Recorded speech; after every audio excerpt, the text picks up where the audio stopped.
अस्सलामुअलैकुम। तो कैसे हैं आप सब? उम्मीद करते हैं आप सभी लोग खैरियत से होंगे। तो dear friends, now it is the time to start the preparation for the 12th class if you are searching in how to pass the subjects.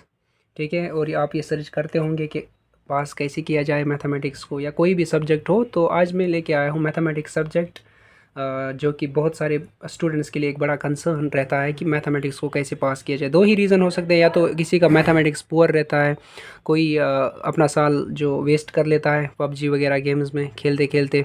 तो बहुत सारे चिकन डिनर्स आपने किए होंगे, तो आपने अपने जो मसल्स है वो आपने बिल्ड किए होंगे। तो now it is the time to utilize that muscles into your papers right now. Okay, तो मैथमेटिक्स में जैसा आप देख सकते हैं मैंने सिलेबस वाइज इधर लिए हैं जो जो चैप्टर्स है इसमें। First of all relation and functions, ये आपका 10 मार्क्स बनता है इसमें। उसके बाद अलजेब्रा में दो चैप्टर्स है आपके, मैट्रिसेस एंड डिटर्मिनेंट्स, इसके टोटल मार्क्स है 13 कॉम्बिनेशन में। ठीक है, उसके बाद जो बड़ा पार्ट है वो है कैलकुलस का पार्ट। उसमें आपके 5 चैप्टर्स रहते हैं। एक तो continuity and differentiability, applications of derivatives, integrals, applications of integrals, differential equations. ये जो है कैलकुलस वाला पार्ट, बहुत सारे स्टूडेंट्स इसमें लैग करते हैं और डिफ़िकल्टी फाइंड करते हैं इस कैलकुलस वाले पार्ट में। तो इसमें क्या करना है आपको, आप इसके बगैर भी आप पास कर सकते हैं मैथमेटिक्स सब्जेक्ट को। ठीक है, कैलकुलस के बगैर मैं बात कर रहा हूँ। अगर आपका कैलकुलस वीक है तो आप रेस्ट ऑफ द चैप्टर जो है उनमें से आप पासिंग मार्क्स इजीली एक्वायर कर सकते हैं। ठीक है ना। तो उसके बाद आपका चैप्टर आता है वेक्टर एंड 3 डायमेंशनल जियोमेट्री। उसमें कॉम्बिनेशन में आपका पहला तो वेक्टर पार्ट है, and this is the another part, 3 dimensional geometry. It carries 17 marks in the combination. So next part is linear programming, which carries 6 marks, very easier one. So and probability 10 marks. तो अब उसको पास कैसे किया जाए my dear friends? अगर आपको calculus में बहुत डर लग रहा है, ठीक है, तो आप उसको छोड़ सकते हैं। जो इसमें इजी चैप्टर्स है, और स्टार्ट कहाँ से करना है? स्टार्ट आपको मैट्रिसेस पार्ट से करना है, जो कि एक बहुत ही सिंपल चैप्टर है। हर किसी स्टूडेंट के लिए वो इजीली कर सकता है। इसमें एनसीईआरटी एग्जाम्पल्स को आपको सॉल्व करना है। अगर आप मैंने आप ऑलरेडी इस पर वीडियोज़ अपलोड किए हैं मैट्रिसेस पार्ट पे, you can go through. I will just provide the link in the description box, तो वो आप चेक कर सकते हैं मैट्रिसेस वाला पार्ट, या बहुत सारे वीडियोज़ अवेलेबल है यूट्यूब पे, आप सर्च कर सकते हैं तो पढ़ सकते हैं वो। ठीक है ना। उसके बाद डिटर्मिनेंट्स, जो भी इसका भी मैट्रिसेस से बहुत सारा रिलेशनशिप है, तो ये भी इसी का पार्ट है, तो ये भी इजी होगा उधर आपको सॉल्व करना। ठीक है ना। तो दोनों कम्बिनेशन करते 13 मार्क्स बन जाता है। ठीक है ना। तो ये 13 मार्क्स आपके लिए ईजी हो जाएंगे। उसके बाद अगर मैं स्टार्ट करूँ तो लीनियर प्रोग्रामिंग आपको उठाना है, जिससे आपको थोड़ा आसानी हो जाए। उसमें 6 मार्क्स पक्का क्वेश्चन है, तो आपको ये छोड़ना नहीं है। उधर लीनियर प्रोग्रामिंग पे पक्का होल्ड रखना है, प्रैक्टिस करना है, क्योंकि अभी 53 डेज़ लेफ्ट है। ठीक है, तो बहुत सारे दिन है अभी, टेंशन नहीं लेना है, एनजाइटी नहीं होना चाहिए। अभी 53 डेज़ बहुत सारे दिन होते हैं। ठीक है ना। लेकिन as per 12th class, as per were aristocratic thinking of the societies, they are judging you only by 12th class or 10th class with the marks of 10th and 12th, right? So you have to focus on the linear programming. And next one is the probability, which you should not lose. So 10 marks it also carries here. 10 plus 6 is 16 marks. And this vector and 3 dimensional geometry, it is also a simpler one. So 17 marks you are acquiring here. So 17 plus 16 is 33. Right, so 33 marks. And also from the algebra part I have discussed the 13 marks, that is your 44, 46.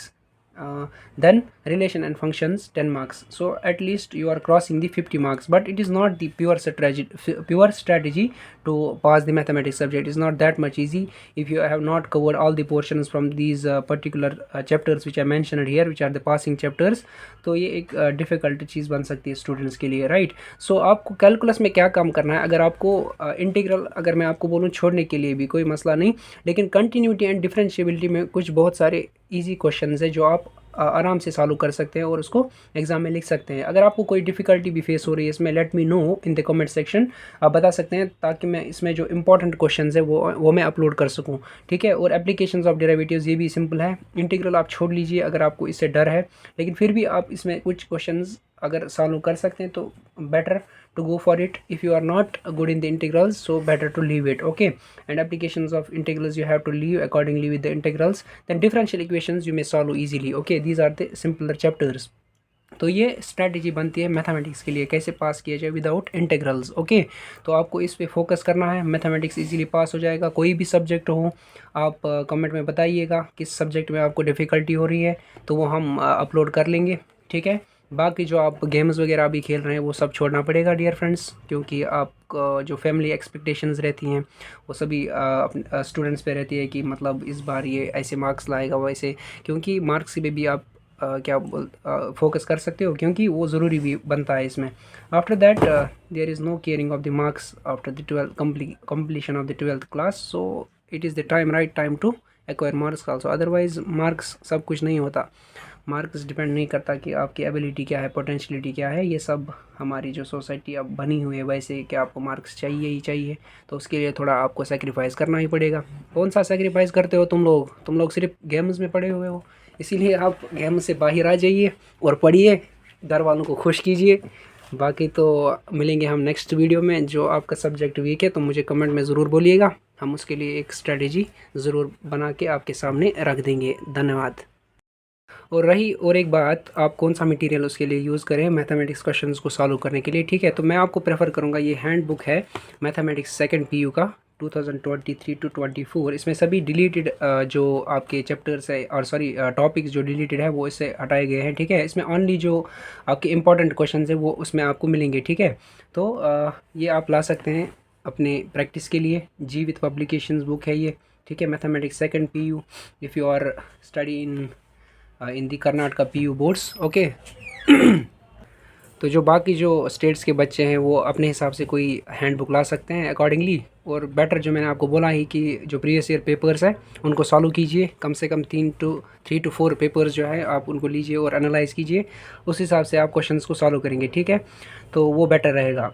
अगर आप calculus के बगैर practice करना चाहेंगे इन chapters का जो मैंने mention किया ऑलरेडी इस वीडियो में, तो ये आप कर सकते हैं, ठीक है ना? बहुत सारे इजी क्वेश्चंस है, अगर आप इसका इंटरफेस भी देखेंगे क्वेश्चन वाइज कैसे सॉल्यूशंस है इसमें बेटर वे में, ठीक है ना? सपोज इधर एक क्वेश्चन है solve system of linear equations using matrix method, तो इसमें सभी क्वेश्चंस आपके लिखे होंगे जो आपके इंपॉर्टेंट है और उसके सोल्यूशन नीचे दिए होंगे, ठीक है ना? ये बेटर रहेगा आपके लिए। तो इसका सोल्यूशन इधर तक है, तो ये इजी क्वेश्चंस रहेंगे आपके लिए।